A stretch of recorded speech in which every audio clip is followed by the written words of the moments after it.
분들과 함께 인사 나누겠습니다. 말씀의 은혜 받읍시다. 우리 앞들 한번 더 인사할까요? 기도하시면 더 잘 됩니다. 할렐루야. 오늘 시편 32편 말씀 중심으로 뜻밖의 은혜라는 말씀의 제목으로 함께 은혜의 말씀 나누기를 원합니다. 여러분, 우리가 잘 아는 이스라엘의 탈무드라는 책에 보면 이런 말이 있습니다. 모세는 이스라엘 백성들에게 5권의 율법서를 주었다. 다윗은 5권의 찬양을 주었다라는 GS의 말씀이 있습니다. 아시다시피 모세 오경이 있죠. 율법서, 토라라고도 합니다. 굉장히 중요한, 유대인들이 가장 중요하게 여기는 말씀 중에 말씀이고 율법입니다. 시편 말씀은 우리는 5권의 책으로 이루어졌다 합니다. 사실 이 두 가지를 동일성상에서의 권위를 가지고 있는 귀한 말씀이다. 그들이 그렇게 표현할 만큼 모세오경과 이 시편의 말씀은 참 중요하고 참으로 많이 인용된 말씀입니다. 신약에 보면 이사야가 419번 인용되었다면 이제 두 번째로 시편이 414번 인용될 만큼 많이 인용되어진 중요한 말씀인데요. 이 시편을 중요하게 여기는 이유가 무엇일까? 단순히 개인의 기도 제목이 있고 개인의 찬송이 있고 이 기도 제목 찬송을 통해서 우리가 그저 나도 그렇게 기도해야 되겠다, 찬송하면 좋아지겠다, 뭐 이 정도에서 그치지 않더라는 것입니다. 개인적인 기도뿐만 아니라 실제적인 성경의 전체의 핵심적인 내용이 다루어져 있습니다. 구약의 역사도 있고 믿음의 공동체가 어떻게 살아가야 되는가, 어떻게 우리 인생을 하나님 앞에 온전히 드릴 수 있는가에 대한 말씀이 담겨져 있습니다. 시편의 앞부분은 탄식에 관한 내용들이 참 많습니다.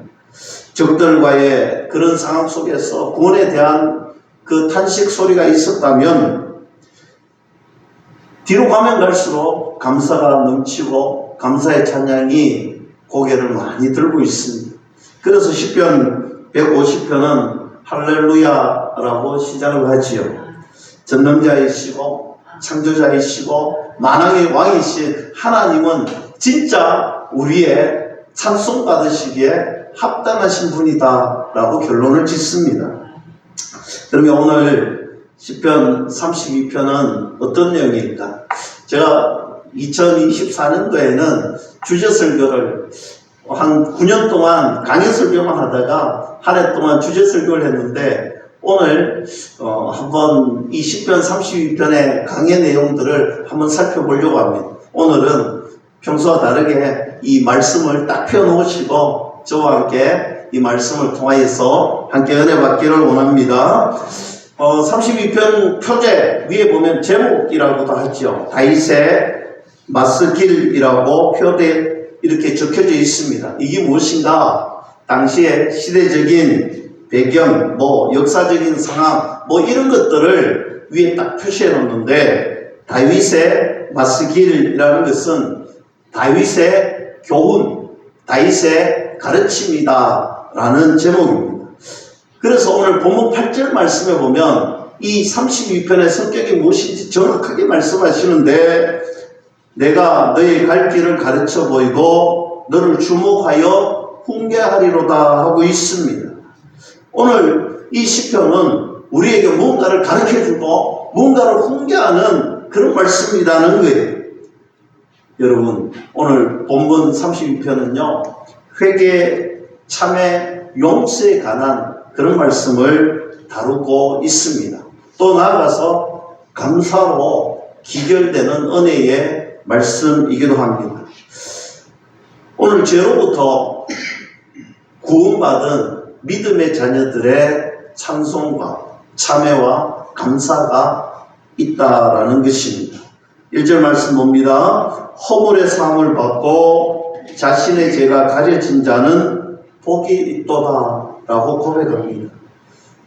여러분, 여기에서 복되다라는 원어는요, 하시레라는 단어를 가지고 왔는데, 실제 원문에 보면 이 하시레가 제일 앞쪽에 있습니다. 바꿔 말하면 이런 뜻이죠. 복되도다. 누가? 오늘 복되는데 허물의 사함을 받고 자신의 죄가 가려진 자가 복되도다라는 의미입니다. 이 말씀의 표현 보면요, 시편, 오늘 제가 말씀을 시작하면서 1편 말씀, 이 말씀도 그렇게 시작해요. 복되도다. 악인의 길을 따르지 않는 자가 복되도다. 여러분, 산상수훈 마태복음 5장에도 동일하게 시작합니다. 복되도다. 심령이 가난한 자는. 오늘 이 복되다라는 것은요, 사함을 받는다, 치유함을 받는다라는 의미입니다. 그래서 허물이 가려진다는 거예요. 하나님께서 우리의 허물을 가려주시고 하나님께서 우리의 허물을 덮어주신다라는 거예요. 하나님께서 가려주시고 덮어주시는 자가 복되다는 거예요. 우리는 죄 가운데 충만한 사람들이지. 우리는 죄투성이잖아요. 그런데 하나님께서 그 죄를 덮어주시는 자가 있고 오늘 덮음받지 못하는 자가 있다라는 거예요. 오늘 하나님을 만나고 믿음의 선물을 받은 저와 여러분들은 하나님께서 이미 우리의 죄를 덮어주시고 가려주시고 우리의 죄를 더 이상 묻지 않는다는 천국 시민이 되었다는 거예요. 이것이 가장 복된 사람인 줄 믿을 수 있기를 축복합니다. 그래서 로마서는 이렇게 이야기합니다. 일할 것이 없이 하나님께 의로 여기심을 받는 사람의 복에 대하여 다윗이 말한 바 불법이 사함을 받고 죄가 가려짐을 받는 사람들은 복이 있고 주께서 그 죄를 인정하지 아니하실 사람은 복이 있도다 한가 같으니라 라고 했습니다. 사랑하는 성도 여러분, 십자가의 은혜 안에 있을 때, 십자가의 그 사랑 안에 있을 때 우리의 죄가 가려지고 우리의 삶이 가장 복된 삶이다 믿을 수 있기를 축복합니다. 사실 우리가 제사함을 받고 하나님의 자녀가 되었습니다. 근데 너무나 값싼 은혜다 생각하는 분들이 우리 주변에는 너무나 많습니다. 우리가 새생명 축제를 통해서 25명의 새로운 식구들을 만났는데 그 영혼들이 이제 교회에 나왔다가 또 교회 다니는 사람들을 바라보며 하나님의 은혜에 대해서 의심하고 또 하나님의 은혜를 모른다 할 때가 너무 많습니다. 죄인이 무엇인지, 어떻게 우리가 죄인 되었는지, 그리고 구원받고 교회 오는 것이 얼마나 행복한 일인지, 얼마나 값비싼 대가를 치루었는지에 관하여서 잘 이해하지 못하고 또 받아들이지도 않으려고 하지도 않습니다. 그런데 우리는 알잖아요. 얼마나 값비싼 대가를 치루었고 얼마나 큰 역사가 있었는지 너무 잘 압니다. 그래서 너무 감사한데, 그래서 2절 말씀에 이렇게 말하죠. 마음에 간사함이 없고 여호와께 정죄를 당하지 않는 자는 복이 있도다. 여러분, 그런 자들이 가져야 할 마음이 무엇인가에 대해서 성경은 말씀합니다. 오늘 우리 마음속에 거짓이 없어야 된다. 그런 믿음의 자녀들의 마음속에 거짓이 없어야 된다.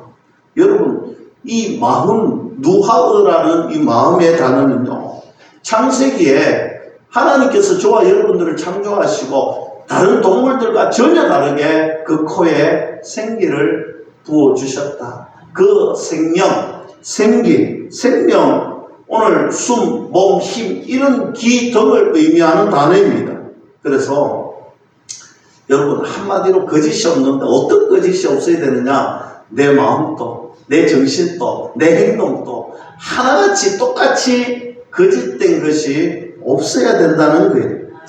거짓이 없는 삶, 그 삶이 예수 그리스도의 보혈에 정말 값비싼 대가를 치른 주님 앞에 우리가 마땅히 해야 하고 살아야 되는 그런 삶이다. 그래서 그런 삶이 복된 삶이다 라고 성경은 말씀하고 있습니다. 그래서 3절과 4절은 이 마음에 거짓이 없는 삶이 무엇인지 자세하게 설명하고 있습니다. 내가 입을 열지 아니할 때 종일 신음함으로 내 뼈가 쇠하였도다. 여러분, 죄를 고백하지 않고 내 마음에 침묵하고 있을 때 얼마나 아픈가. 종일 신음하고 뼈가 쇠하였다. 이 신음은요, 어떤 신음을 의미하느냐면 사자가 으르렁거리는 그런 마음의 신음을 이야기하는 거예요.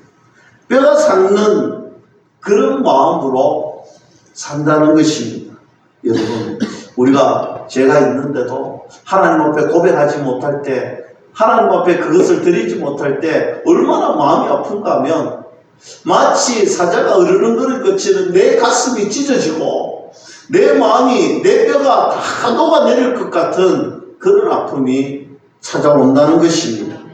4절 보세요. 주의 손이 주야로 나를 누르시오니 내 진액이 빠져서 여름 가뭄에 마른같이 되었다라는 것입니다. 오늘 주님의 손이 밤낮으로 나를 누르고 또 누르고 또 누르는 같은 그런 고통이 있더라는 여름의 가뭄과 같이 몽땅 말라보세요. 우리의 마음이 다 찢어지고 뼈가 삭고 우리의 마음이 말짱 갈라져 보세요. 그 고통이 어떤 고통이겠습니까? 죄에 대한 무서움과 파괴력의 고백이기도 합니다.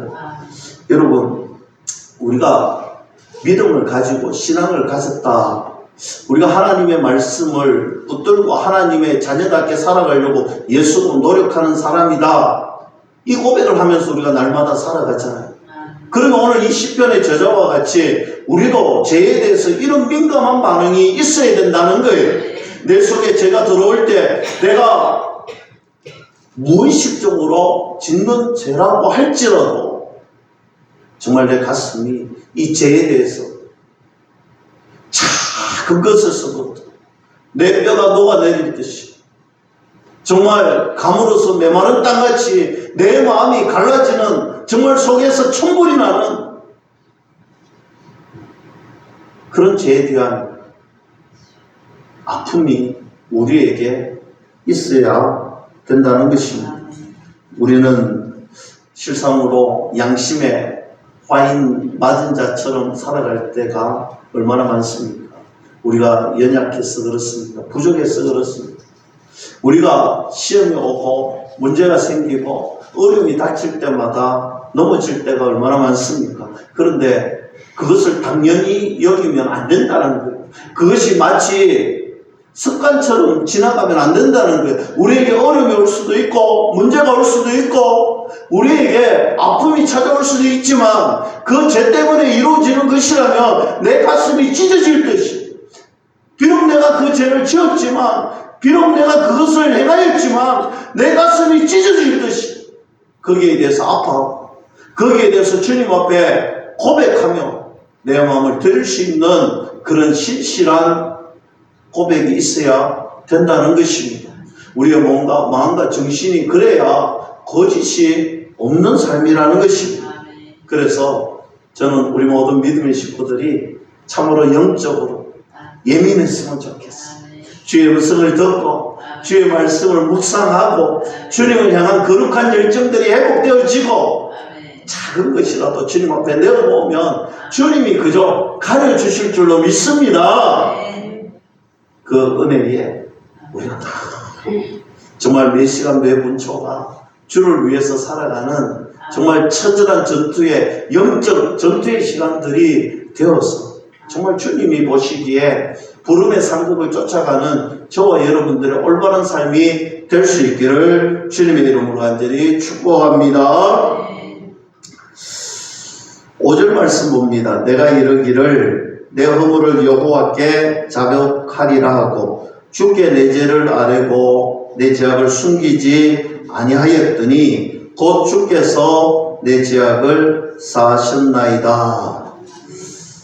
우리 주님께서 우리의 죄를 용서하시고 주님은 우리의 죄를 묻지도 따지지도 아니하시고 덮어주시는 정말 사랑이 많으신 하나님이십니다. 여러분, 이것은 하나님 입장에서 그렇다는 거예요. 하나님 입장에서는 그렇다는 거예요.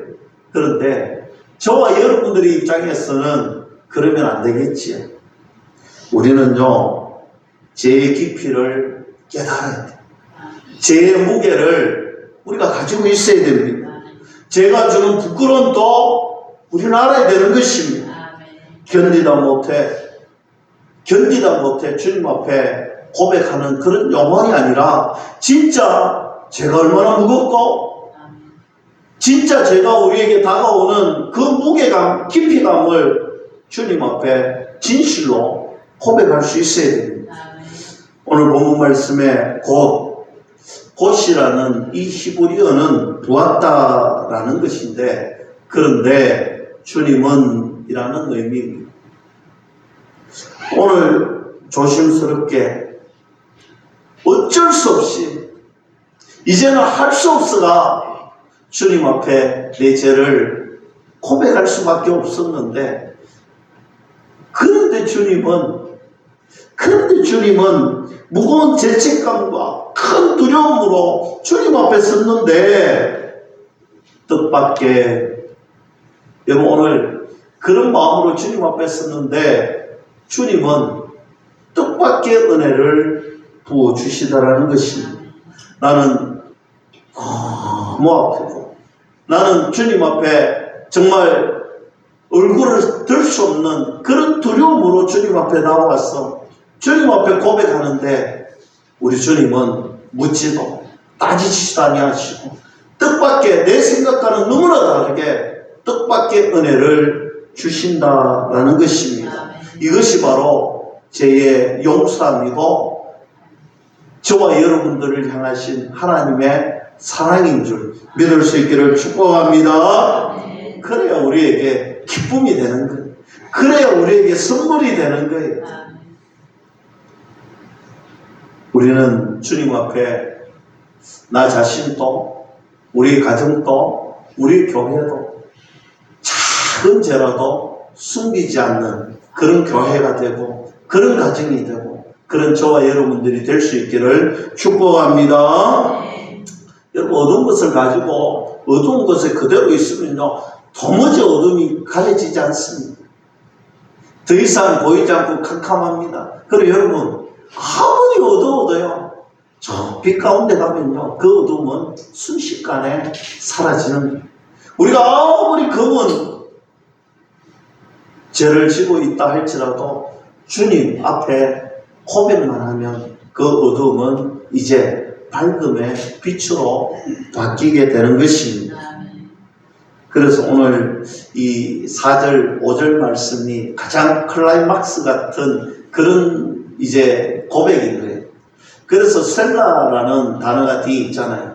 이것은요, 이럴 때 감정이 고조됐고 무언가 뜻밖의 전환이 이루어졌을 때 음악의 악상기호 같은 거예요. 하나님을 높여서 부르거나 또 이 고조된 마음으로 이렇게 고백하는 거예요. 그래서 실상은 이 셀라라는 단어는 우리가 고백할 때 읽지 않습니다. 그러나 그런 의미가 담겨진 찬송이라는 거예요. 우리의 마음이 이제 최고로 고조되었습니다. 예상치 못한 하나님의 뜻밖의 은혜를 만나게 되고 발견하게 되었다는 것입니다. 그래서 소리를 높여 주님 앞에 고백하는 거예요. 이제 6절 말씀 봅니다. 이로 말미암아 모든 경건한 자는 주를 만날 기회를 얻어서 주께 기도할지라. 진실로 홍수가 범람할지라도 그에게 미치지 못하리로다 했습니다. 여러분, 이 말씀 너무 은혜가 되지 않나요? 경건한 자는, 이 경건한 자는요, 하시딤이라고 표현되어 있는데 우리가 잘 아는 단어에서 파생된 단어예요. 여러분 잘 아는 은혜, 자비라는, 헤세드라는 단어가 여기에서 나왔어요. 여러분 다시 바꿔 말하면 하나님의 은혜, 하나님의 은혜를 받은 자, 하나님의 자비를 받은 자, 그런 사람이 경건한 사람이 된다. 여러분, 우리가 뭔가 내가 특별한 사람이 되려고 노력하는 사람들이 많은데요. 여러분, 하나님의 은혜를 잊지 않으면, 하나님의 사랑을 잊지 않으면 우리는 이미 경건한 사람이 되어 있다라는 말씀입니다. 얼마나 좋아요. 이 경건한 사람, 하나님의 은혜, 하나님의 자비의 능력을 받은 자는요, 홍수가 범람해도 하나님께서 우리를 지켜주시는 안전한 은혜가 거기에 있다. 너무 좋죠. 7절 말씀 봅니다. 주는 나의 은신처이오니 환난에서 나를 보호하시고 구원의 노래로 나를 부르시리. 여러분, 하나님께 우리의 몸을 의탁하고 우리의 마음을 의탁하면요, 죄로부터, 사망, 권세로부터 우리를 지키시고 보호해 주신다는 것입니다. 8절에 내가 너의 갈 길을 가르쳐 보이고 너를 주목하여 훈계하리로다 했습니다.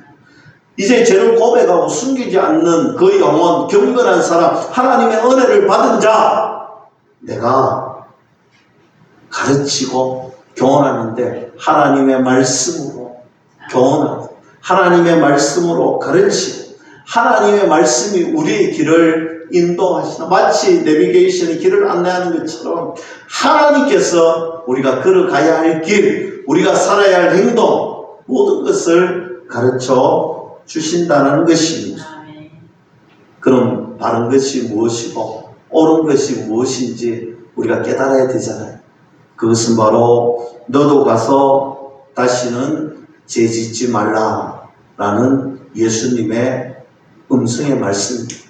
너희는 가서 다시 죄짓지 말라는 하나님의 뜻밖의 은혜를 만나는 믿음의 선물을 받은 자들이 너희는 가서 다시는 죄짓지 말라. 하나님 말씀 가운데 죄짓지 않고 거룩한 삶을 살려면 어떻게 해야 되느냐? 하나님 말씀 붙들고 하나님 말씀 안에서 살아야 됩니다. 9절에 너희는 무지한 말이나 노새같이 되지 말지어다. 그것들은 제갈과 굴레로 단속하지 아니하면 너희에게 가까이 가지 아니하리로다 했습니다. 여러분, 노새같이 우리 하나님께서 우리를 막 그렇게 우리에게 자유의지를 주셔서 우리는 정말 말씀 안에서 내가 최선을 다했어, 정말 최선을 다해서 최상의 것을 드릴 수 있는 그런 은혜를 주셨다는 거예요. 무슨 제품이 아니에요. 우리는 그냥 공장에 똑같이 막 하나님이 이렇게 만들어가는 제품이 아니라 하나님의 하나밖에 없는 믿음의 걸작품으로 만들어 주셨어. 내가 하나님 앞에 따라갈 수 있는 은혜가 있더라는. 우리는 하나님을 어떻게 섬기고 어떻게 하나님 앞에 나아갈지에 대한 그런 확신이 말씀을 통하여서 자발적으로 기쁨과 사랑으로 찬송과 감사함으로 나아갈 수가 있더라는 것입니다. 여러분, 억지로 하지 말라는 거예요. 기쁨으로, 감사함으로 주님이 주신 그 은혜를 마음껏 나누시고 베푸시고 함께 누릴 수 있기를 주님의 이름으로 간절히 축원합니다. 10절과 11절 말씀 봅니다. 악인에게는 많은 슬픔이 있으나 여호와를 신뢰하는 자에게는 인자심이 두루리로다. 너희 의인들아 여호와를 기뻐하며 즐거워할지어다. 마음이 정직한 너희들아 다 즐거이 외칠지어다. 여러분, 여호와 하나님께서 저와 여러분들에게 주시는 명령의 말씀입니다. 기뻐하라, 즐거워하라, 즐거이 외칠지어다. 이것이 저와 여러분들을 향한 주님의 명령입니다. 하나님께 죄를 고백하고 그 마음이 정직한 자들은 이제 더 이상 슬픔에 빠지지 말라는. 그래서 여러분, 우리 장례 문화가 우리 일반의 장례식과는 너무나 다르잖아요.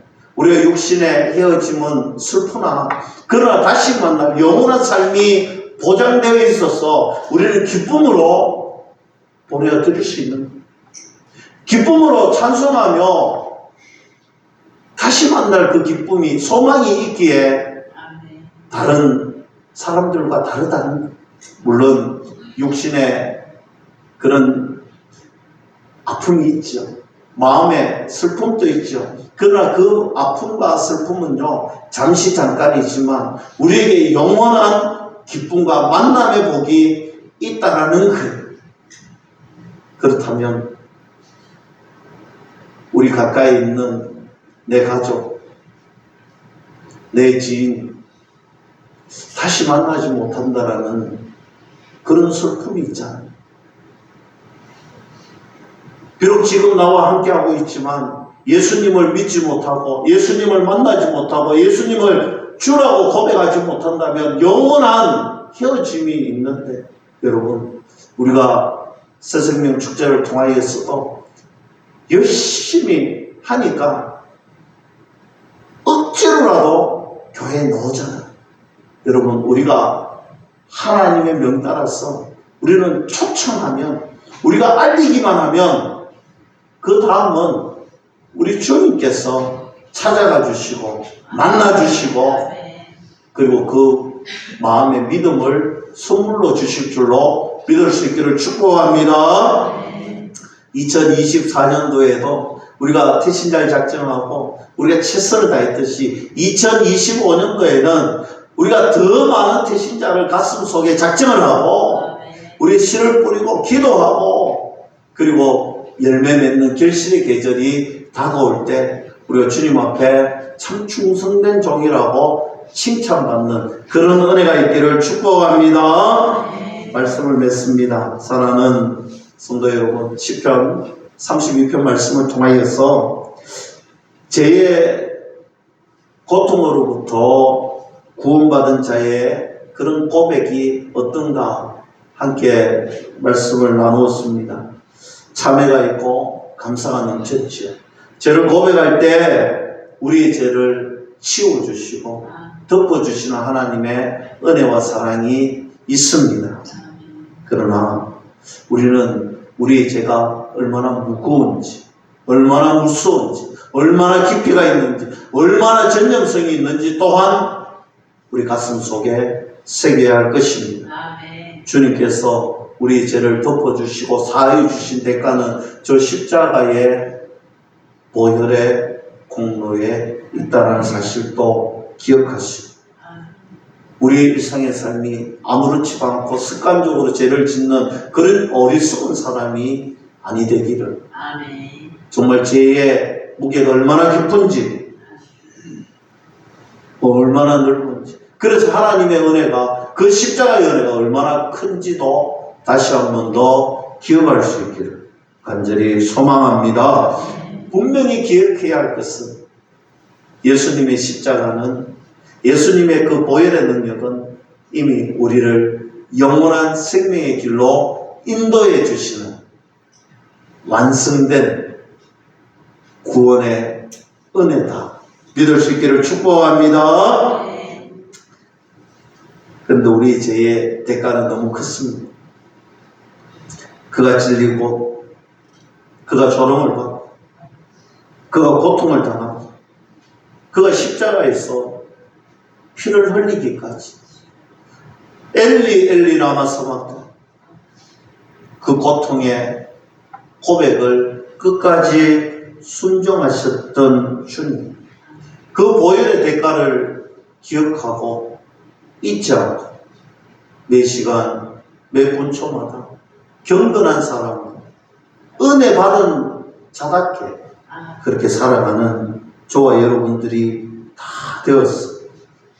날마다 기쁨을 고백하고 날마다 즐거움을 선포하고 정말 복음의 그 기쁜 소식을 모든 이에게 전하는 저와 여러분들이 다 될 수 있기를 주님의 이름으로 간절히 축원합니다.